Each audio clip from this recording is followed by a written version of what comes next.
एक समय था जब जंगलों की सन्नाटा चीख बनकर फूट पड़ी थी, जब पहाड़ों की शांति को क्रांति की लपटों ने निकल लिया था और जब एक साधारण सा युवक अपने लोगों की खोई हुई असीमता को वापस लाने के लिए देवता बन गया। यह कहानी है उस महापुरुष की जिसे आदिवासी समाज ने धरती का आबा कहा, जिनकी हुंकार ने अंग्रेजों की सत्ता हिला दी, जिनकी संघर्ष ने दमनकारी हुकूमत की नींव को चकनाचूर कर दिया।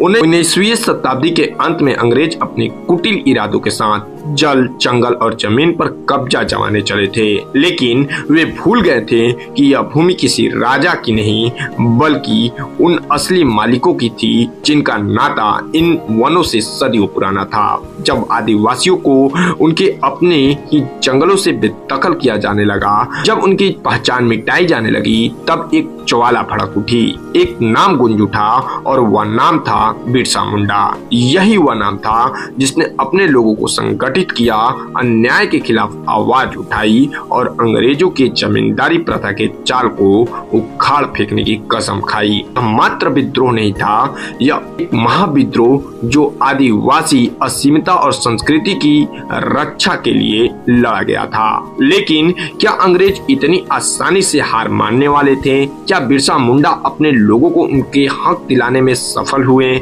या फिर इतिहास ने उनके साथ कोई ऐसा खेल खेला जिसे जानकर आपका हृदय कांप उठेगा?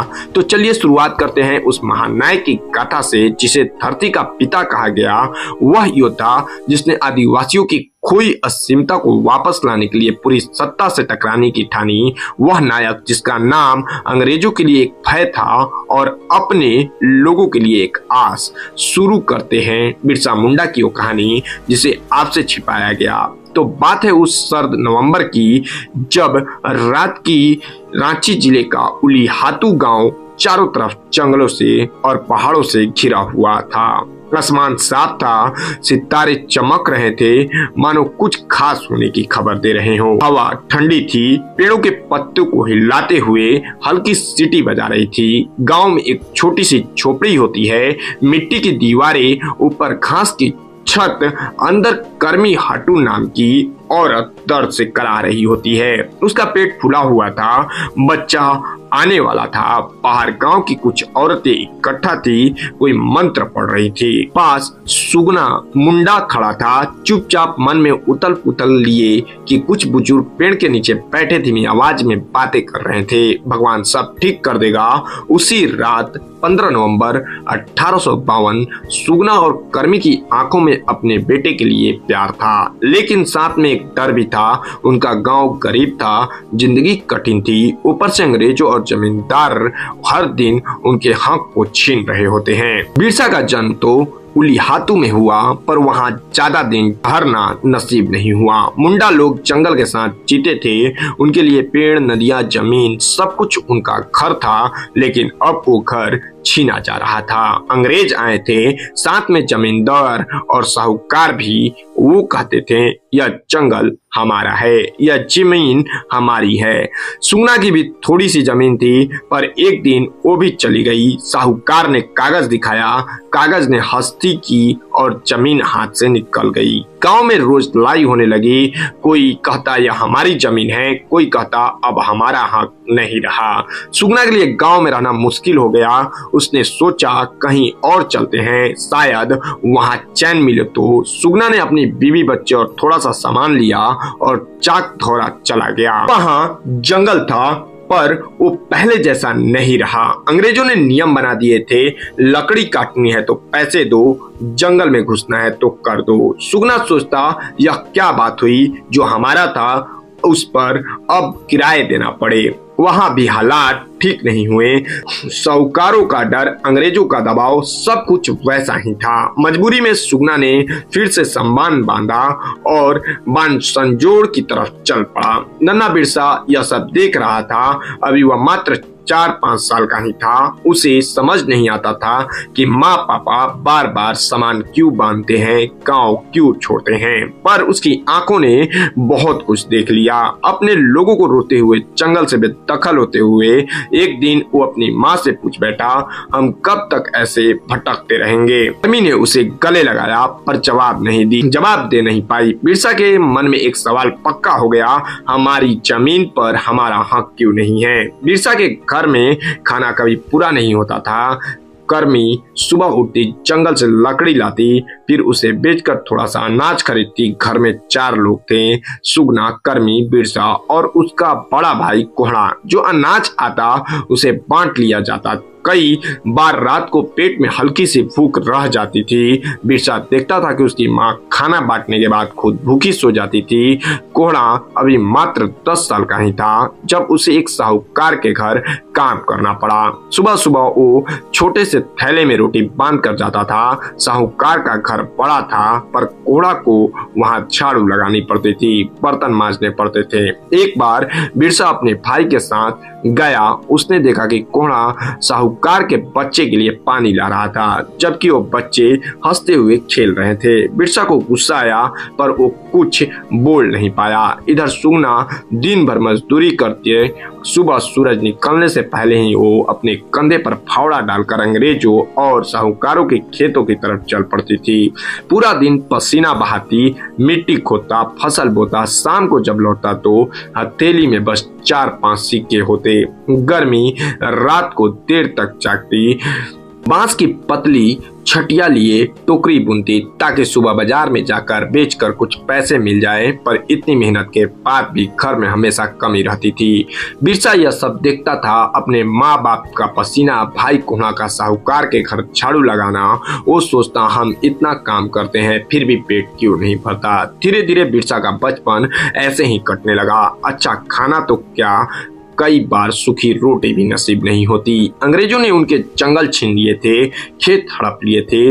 मुंडा लोग जो कभी जंगल के मालिक थे अब गरीबों में डूब गए थे। जो थोड़ा बहुत अनाज उगता वो साहूकारों और अंग्रेजों के कर में चला जाता। बचे खुशी में परिवार को चलाना मुश्किल था। मुंडा जाति के लोग मजदूरी करने को मजबूर थे। अंग्रेजों के खेतों में साहूकारों के गोदामों में दिन भर हड्डियां तोड़ते, बदले में 2 रोटी भी अच्छे से नसीब नहीं होती। ऊपर से अंग्रेजों को उनसे ढेर सारा कर वसूलना होता। बेचारा नन्हा बिरसा यह सब देखता और मन ही मन चलता। उसे समझ नहीं आता था कि उनके साथ ऐसा क्यों हो रहा है। बिरसा जो अब 6 से 7 साल का हो चुका था, जंगल में भेड़ बकरियां चराना उसका रोज का काम बन गया। वह सुबह सुबह घर से निकलता, अपने कंधे पर एक छोटी सी गठरी और हाथ में बांस की छड़ी लिए जंगल की शांति में बैठकर उसने बांसुरी बजाना शुरू किया। पहले तो वह सिर्फ हवा में फूंक मारता था, लेकिन धीरे धीरे उसने धुन निकालनी भी शुरू कर दी। उसकी बांसुरी की आवाज इतनी मधुर थी कि जंगल के पंछी भी चुप होकर सुनते। गांव वाले कहते यह लड़का कुछ खास है, इसकी धुन में जादू है।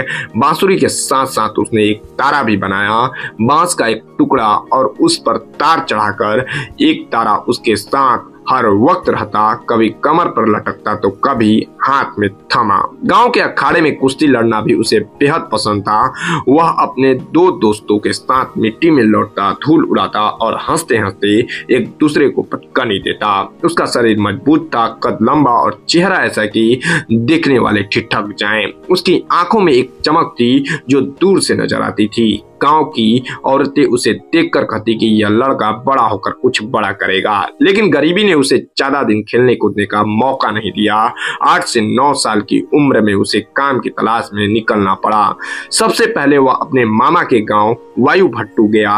वहां उसने 2 साल तक मजदूरी की। सुबह से शाम तक खेतों में हल चलाना, पानी ढोना और मवेशियों को चराना, यह उसकी जिंदगी का हिस्सा बन गया। फिर वह अपनी मौसी जोनी के साथ उनके ससुराल खंटगा पहुंचा। वहां भी उसने मेहनत की, लेकिन इन सबके बीच उसने अपने समुदायों की हालत को करीब से देखा। मुंडा लोग अपनी जमीन खो रहे थे। अंग्रेजों ने खूंट कट्ठी व्यवस्था को खत्म कर दिया था, जिसके तहत आदिवासियों की जमीन सामूहिक रूप से उनके कब्जे में रहती थी। अब जमींदार और साहूकार उनकी जमीन हड़प रहे थे और अंग्रेज उनकी मेहनत का फायदा उठा रहे थे।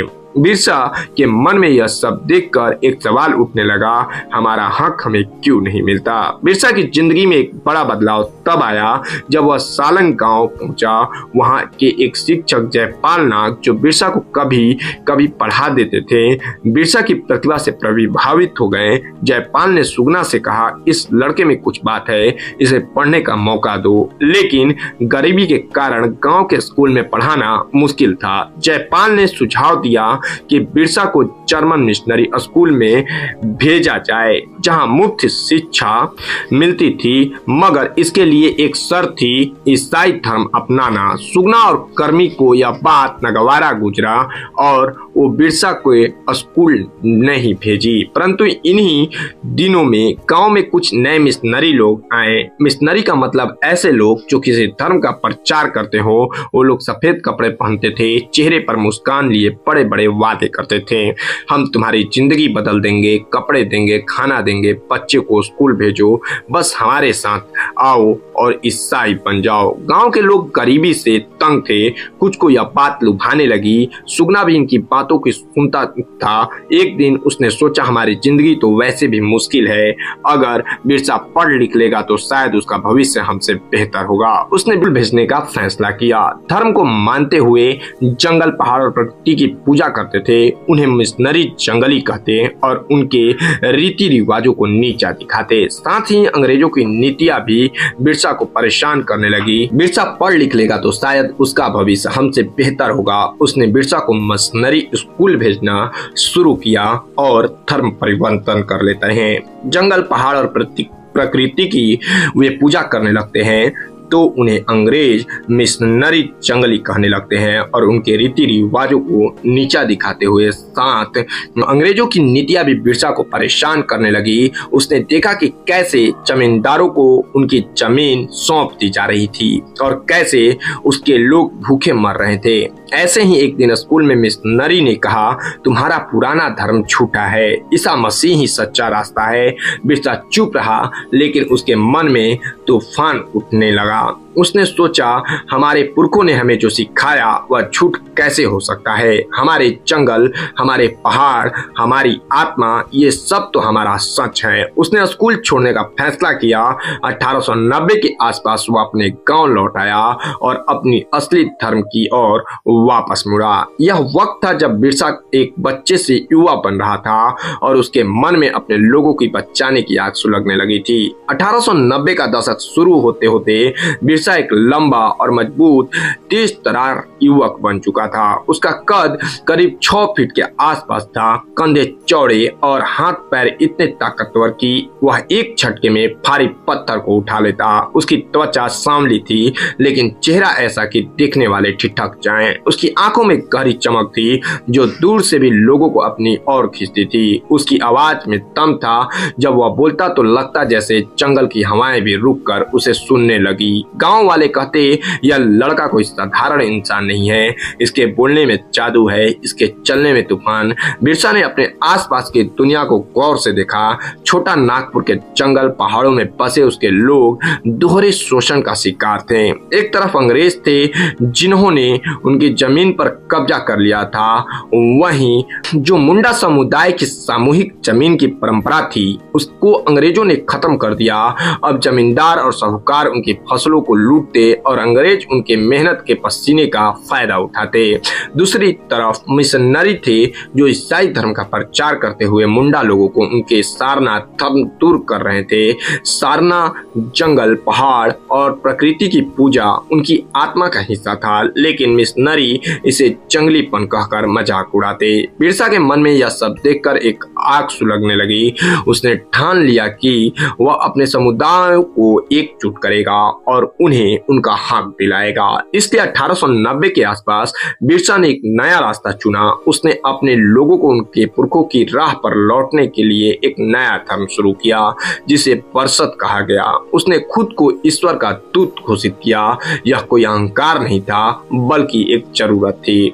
अपने लोगों को एक नई पहचान और ताकत देने की जरूरत थी। उसकी संभाएं जंगलों में होती थी। वह किसी ऊंचे पत्थर या पहाड़ी की चोटी पर खड़ा होता, उसके पीछे घने सौगान और साल के पेड़ लहराते और सामने हजारों की भीड़ उसकी एक एक बात को सुनने के लिए बेकरार रहती। उसकी आवाज गूंजती, हमारी जमीन हमारी माँ है, इसे बचाना हमारा धर्म है। अंग्रेज और मिशनरी हमारे दुश्मन हैं, हमें अपने पुरखों के रास्ते पर लौटना होगा। उसने लोगों की साफ सुथरा जीवन जीने की सलाह दी। शराब छोड़ो, वह कहता, यह हमें कमजोर बनाती है।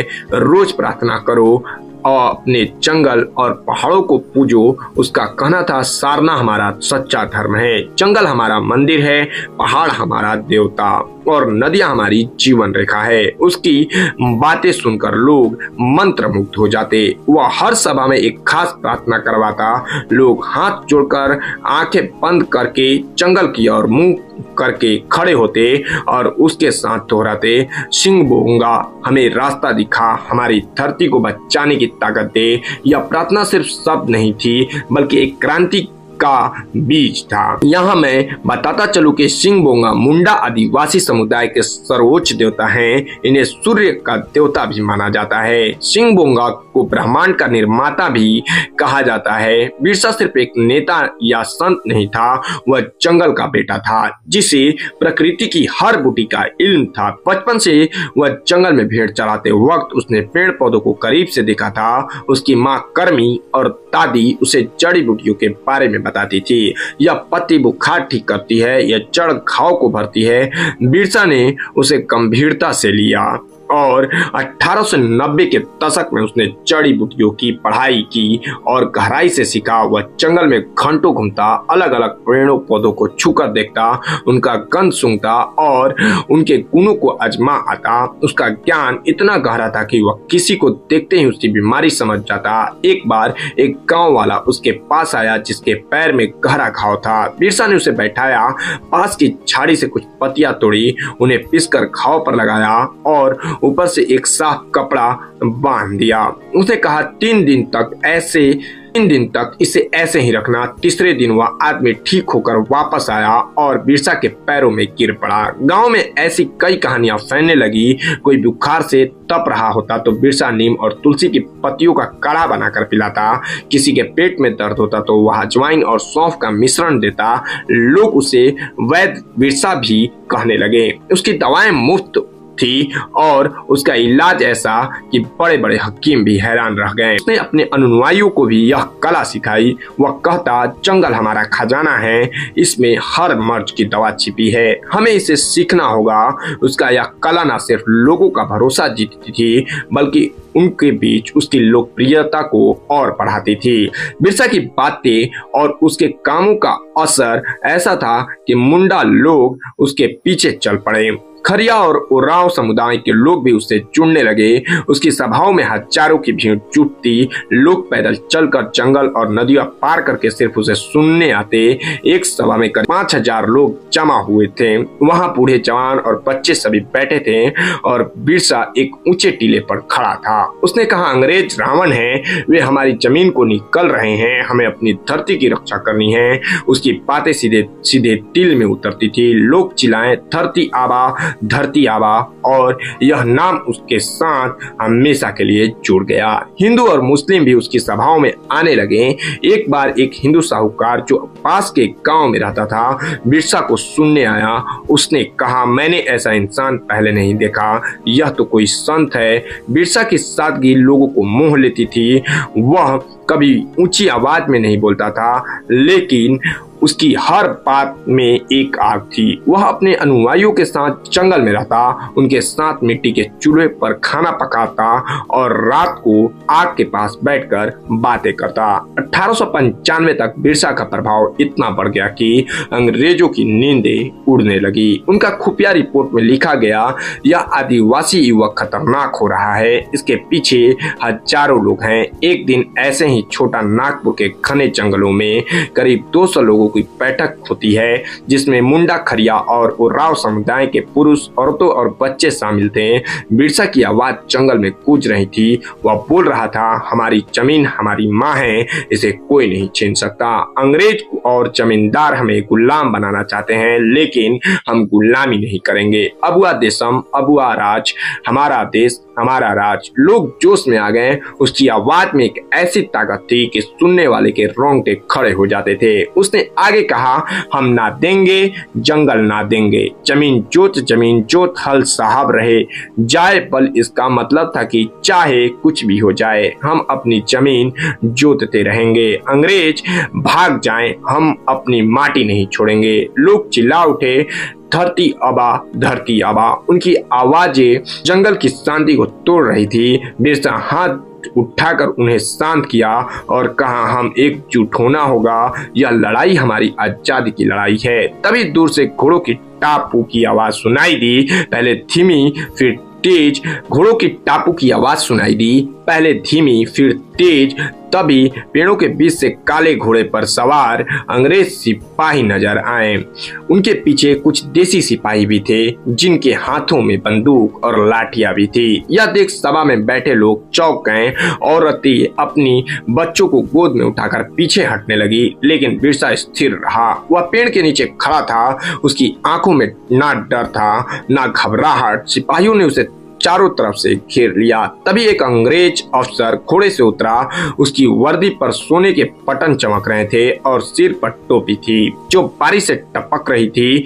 उसने अपनी मूंछों को ठीक किया और बिरसा की ओर देखकर चिल्लाया, बिरसा, तुम्हें लोगों को सरकार के खिलाफ भड़काने के जुर्म में गिरफ्तार किया जाता है। तुम्हारी हिम्मत कैसे हुई साहब के लोगों को खिलाफ बोलने की? उसकी आवाज में घमंड था, लेकिन बिरसा पर उसका कोई असर नहीं हुआ। वह शांत रहा। उसने अपने लोगों की ओर देखा। उनके चेहरे पर डर था, लेकिन आंखों में जोश थी।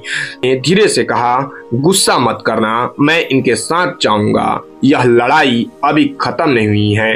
लोगों में हलचल मच गई। एक बूढ़ा आदमी जिसके हाथ में लाठी थी चिल्लाया, नहीं, धरती आबा को मत ले जाओ। एक जवान लड़का आगे बढ़ा और सिपाही के सामने खड़ा हो गया, लेकिन बिरसा ने उसे हाथ के इशारों से रोक दिया।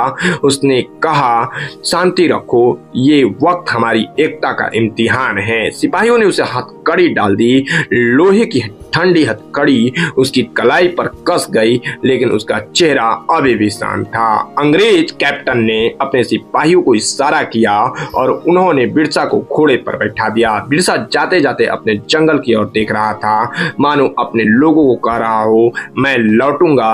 तभी भीड़ चिल्ला उठी, धरती आबा, धरती आबा। एक औरत ने आगे बढ़कर बिरसा के पैर छुए और कहा, आप हमारे भगवान हैं, आपकी सरकार चलेगी, अंग्रेजों की नहीं। बिरसा ने उसे उठाया और कहा, मैं आपका बेटा हूँ, यह लड़ाई हम सबकी है। उस पल को देखकर यकीन करना मुश्किल था कि यह वही बिरसा था जो महज 20 साल का था। उस वक्त गांधी जी का भारत में नाम भी नहीं था और यह नौजवान लड़का अपने भाषणों और लोगों को जोड़ने की नीति से अंग्रेजों के दम निकाल रहा था। उसके नारे अबुआ दिसू, अबुआ राज और जो जमीन जोत हल साहब रहे या जाए बल हर मुंडा के दिल में बस गए थे।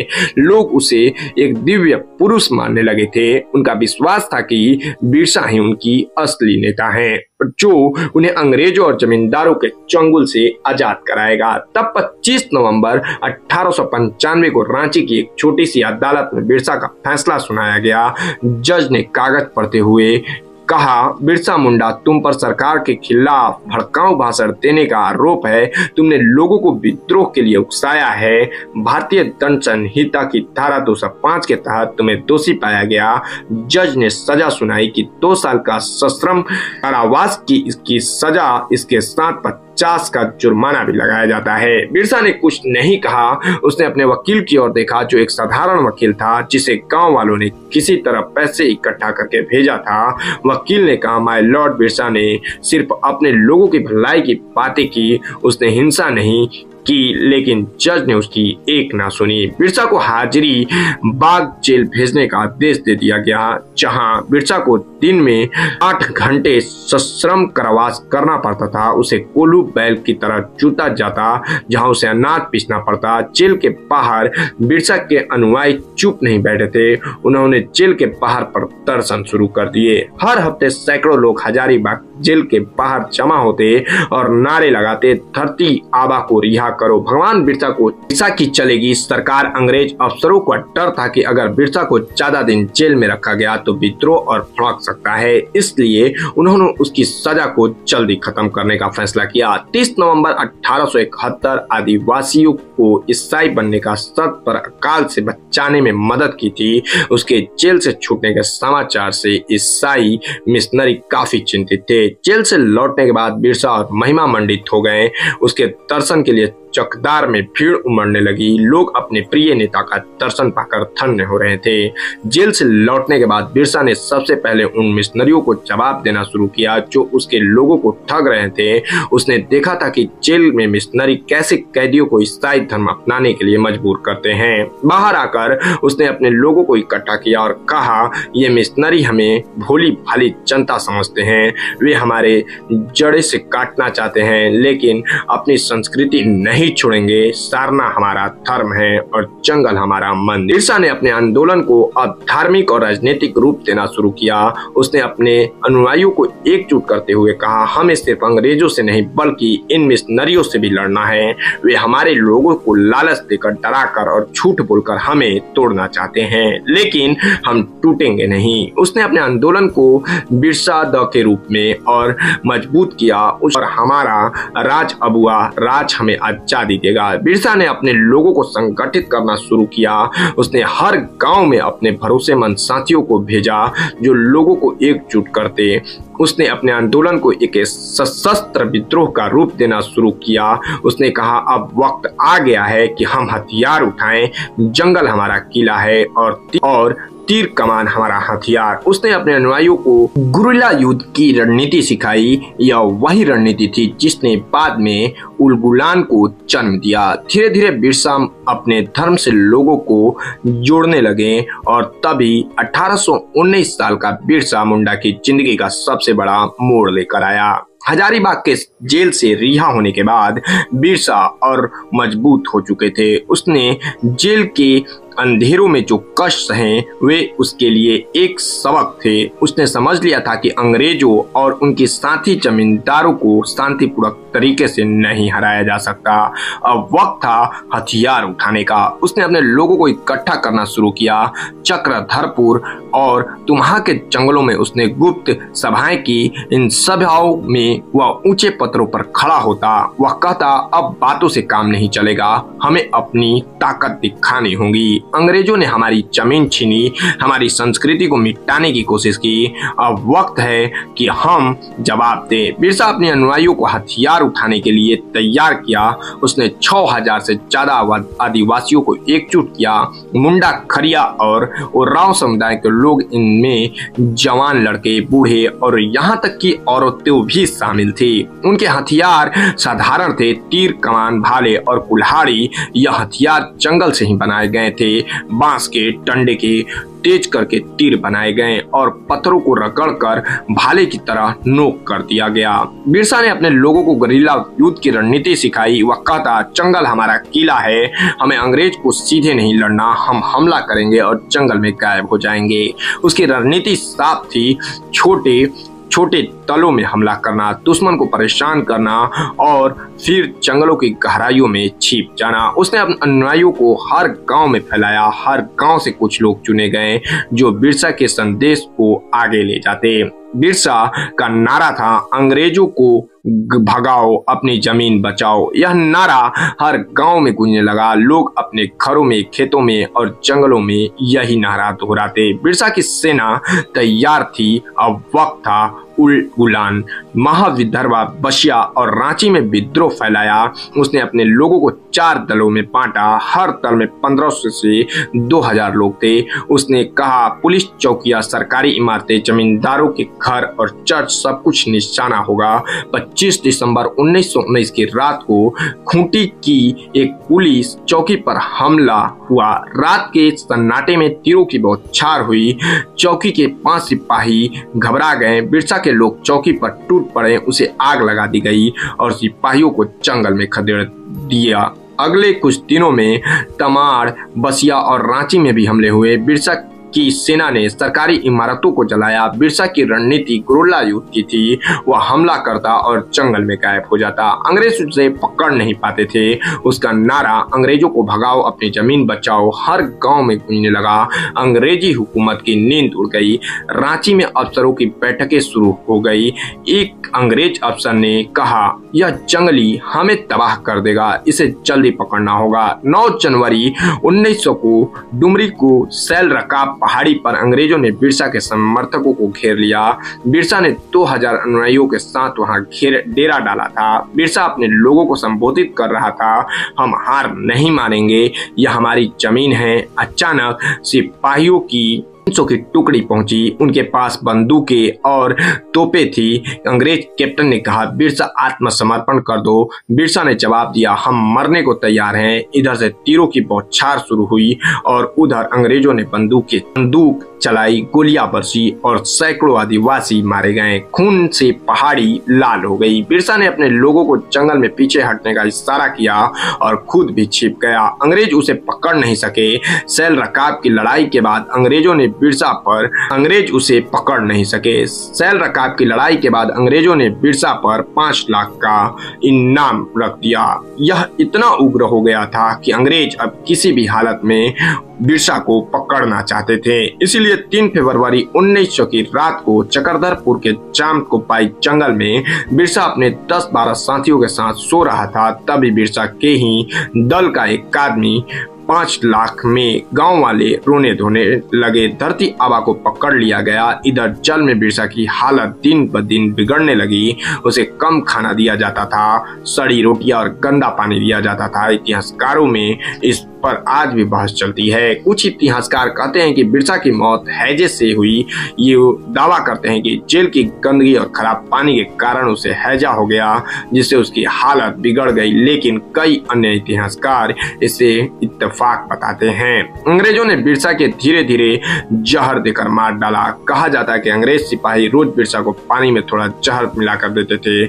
यह जहर इतना कम था कि तुरंत असर ना करे। धीरे धीरे उसके शरीर को कमजोर करते बिरसा की सेहत दिन प्रतिदिन खराब होती चली गई। और तभी 9 जून 1900 का दिन आया। सुबह की धूप जेल की खिड़कियों से अंदर आ रही थी, लेकिन बिरसा को की कोठरी में अंधेरा छाया हुआ था। उस दिन उसकी सांसें धीरे धीरे थम गई।